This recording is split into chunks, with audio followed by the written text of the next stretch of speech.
আসসালামু আলাইকুম প্রিয় ভিউয়ার্স, আপনারা দেখছেন লেটস গো কাজী। সম্পূর্ণ ভিডিও জুড়ে সঙ্গে আছে আমি রায়হান কাজী। তাহলে আর কথা না বাড়িয়ে চলুন শুরু করা যাক আজকের ভিডিও। প্রিয় ভিউয়ার্স, এই মুহূর্তে আমি দাঁড়িয়ে আছি মালয়েশিয়ার প্রাণবন্ত রাজধানী কুয়ালালামপুরে। এটি এমন একটি শহর যেখানে আধুনিকতা এবং ঐতিহ্য নির্বিঘ্নে মিশে যায়। এর সমৃদ্ধ ঐতিহ্য উপভোগ করার সেরা মুহূর্তগুলোই আজকে আমি চেষ্টা করব আপনাদেরকে ঘুরিয়ে দেখার জন্য। আর আমাদের গন্তব্যস্থল হচ্ছে মসজিদ জামেক থেকে শুরু করে মাঠ দেখা যে মাঠ আছে, সেই মাঠ দিয়ে আবার এই মসজিদ জামেকে এসে আমরা আমাদের ভিডিওটি শেষ করব। তাহলে আমাদের সঙ্গে থেকে দেখতে থাকুন আজকের এই ভিডিওটি।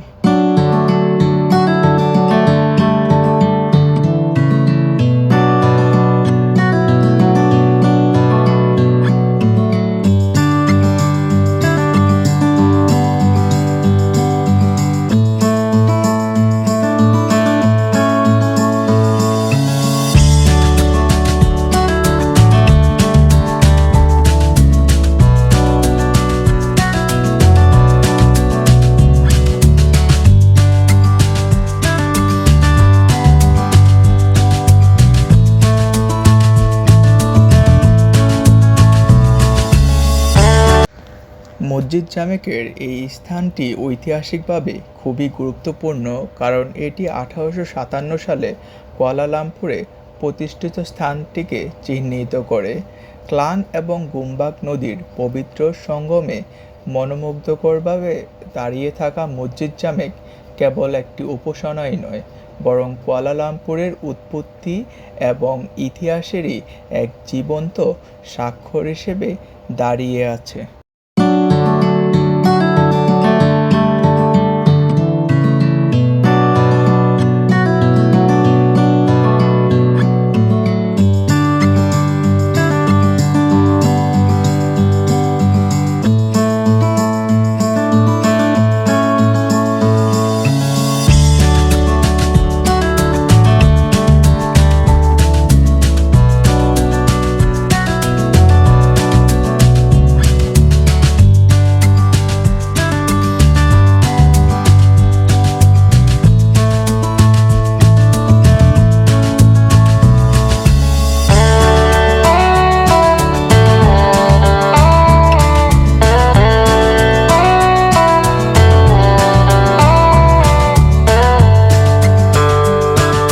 এই মুহূর্তে আমি দাঁড়িয়ে আছি দাতারাং মার্তেকার সামনে, যেখানে মালয়েশিয়ার স্বাধীনতা উন্মোচন হয়েছিল 100 মিটার উঁচু পতাকার নিচে, যা একসময় ব্রিটিশ সাম্রাজ্যের সবচেয়ে উঁচু জায়গা ছিল।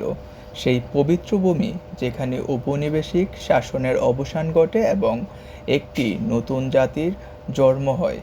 1957 সালের 31শে আগস্ট মধ্যরাতে এই ঘাসের মাঠ, যাকে তখন সেলাঙ্গর ক্লাব বা পাডাং বলা হতো, ইতিহাসের সবচেয়ে নাটকীয় পতাকা বিনিময়ের সাক্ষী ছিল এই মারদেকা স্কোয়ার।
তাতারান মার্তেকার আকাশরেখাকে কেন্দ্র করে সুলতান আব্দুল সামাদ ভবনটি কুয়ালালামপুরের সবচেয়ে দুর্দান্ত উপনিবেশিক যুগের নিদর্শন হিসেবে দাঁড়িয়ে আছে।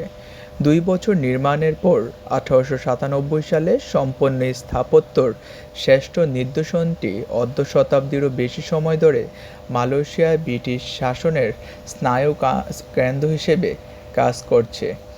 সাম্রাজ্য থেকে জন্ম নেয়া একটি ভবন, মূলত নতুন সরকারি অফিস নামে পরিচিত। 1974 সালে এটির নামকরণ করা হয় সেলেঙ্গর সুলতান আব্দুল সামাদের নামে, যিনি এর নির্মাণের সময় রাজত্ব করেছিলেন। আর্থার চার্লস আলফ্রেড নরমালের পরামর্শে, যিনি পরে কুয়ালালামপুর রেলওয়ে স্টেশন তৈরি করেছিলেন, সোয়ান ও ম্যাকলায়ন বিডওয়েল দ্বারা ডিজাইন করা হয়েছিল এই ভবনটি।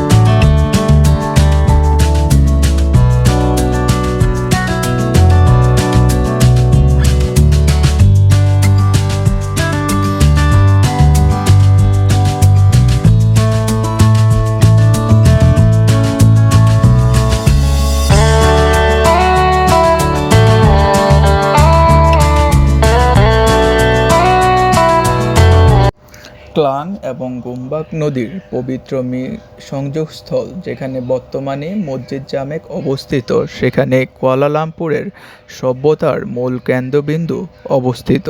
এই কদমাক্ত সংযোগস্থল কুয়ালালামপুর, যার আক্ষরিক অর্থ কাদাযুক্ত সংযোগস্থল। 1857 সালে যখন টিন অনুসন্ধানকারীরা সেলাঙ্গরে বাষ্পীয় জঙ্গলের মধ্যে একটি জীর্ণ খনির শিবির স্থাপন করেছিল, তখন শহরটি প্রথম প্রাণবন্ত হয়ে ওঠে।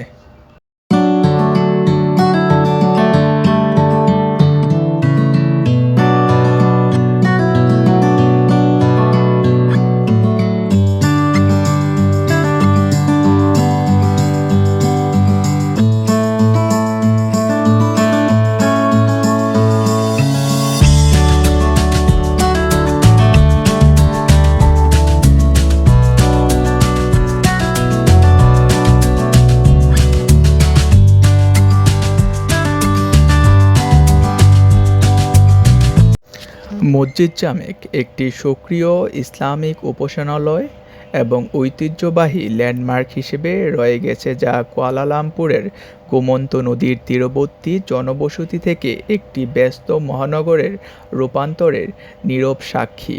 এর কৌশলগত অবস্থান, ঔপনিবেশিক ভবন, আধুনিক আকাশচুম্বী ভবন এবং ব্যস্ত বাজার দ্বারা ঘেরা, মসজিদ জামেক ইন্দো-সারাসিক স্থাপত্যের একটি শ্রেষ্ঠ শিল্পকর্ম হিসেবে দাঁড়িয়ে আছে, যা মরিস মার্জিততা, মোগল জাঁকজমক এবং ব্রিটিশ উপনিবেশিক সংবেদনশীলতারই মিশ্রণ।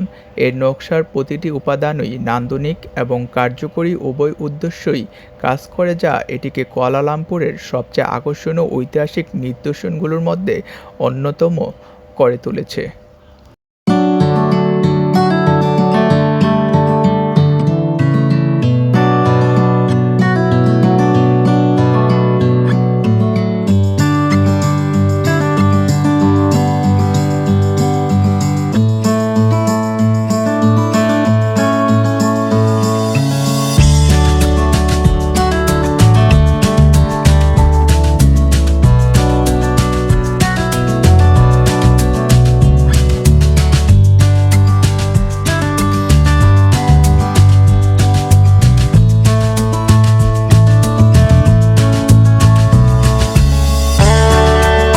মসজিদ জামেকের নকশা কেবল সুন্দরই নয়, সুন্দরের চেয়েও বেশি কিছু।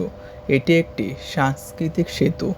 ব্রিটিশ উপনিবেশবিদরা স্থানীয় ঐতিহ্যের প্রতি তাদের সম্মান প্রদর্শনের জন্য এটি ব্যবহার করেছিল এবং নিয়ন্ত্রণ জোরদার করেছিল। মালয় এবং ভারতীয় মুসলিম সম্প্রদায়গুলি এটিকে বিদেশি শাসনের অধীনে তাদের স্থানীয় পরিচয়ের প্রতীক হিসেবে দেখেছিল। আজকে এটি কুয়ালালামপুরের বাইরের প্রভাব শোষণ করার ক্ষমতার প্রমাণ হিসেবে দাঁড়িয়ে আছে এবং এর আত্মা ধরে রেখেছে।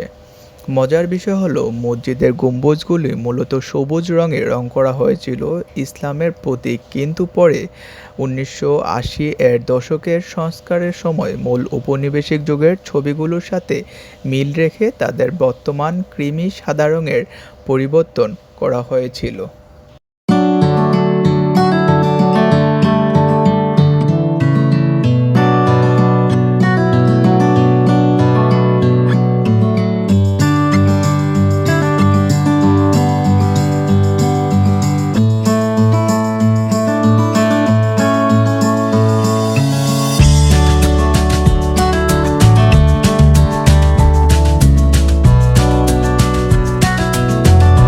প্রিয় ভিউয়ার্স, মসজিদ জামেকের অপরূপ নান্দনিক শৈলী দেখতে দেখতে আর মারতেকার ইতিহাস জানতে জানতেই আমরা কিন্তু ভিডিওর একদম শেষ পর্যায়ে চলে এসেছি। আশা করি আপনাদের কাছে ভিডিওটি ভালো লেগেছে। আমাদের লেটস কুক কাজী ইউটিউব চ্যানেলটি সাবস্ক্রাইব করে আমাদের সাথেই থাকবেন। ধন্যবাদ সবাইকে।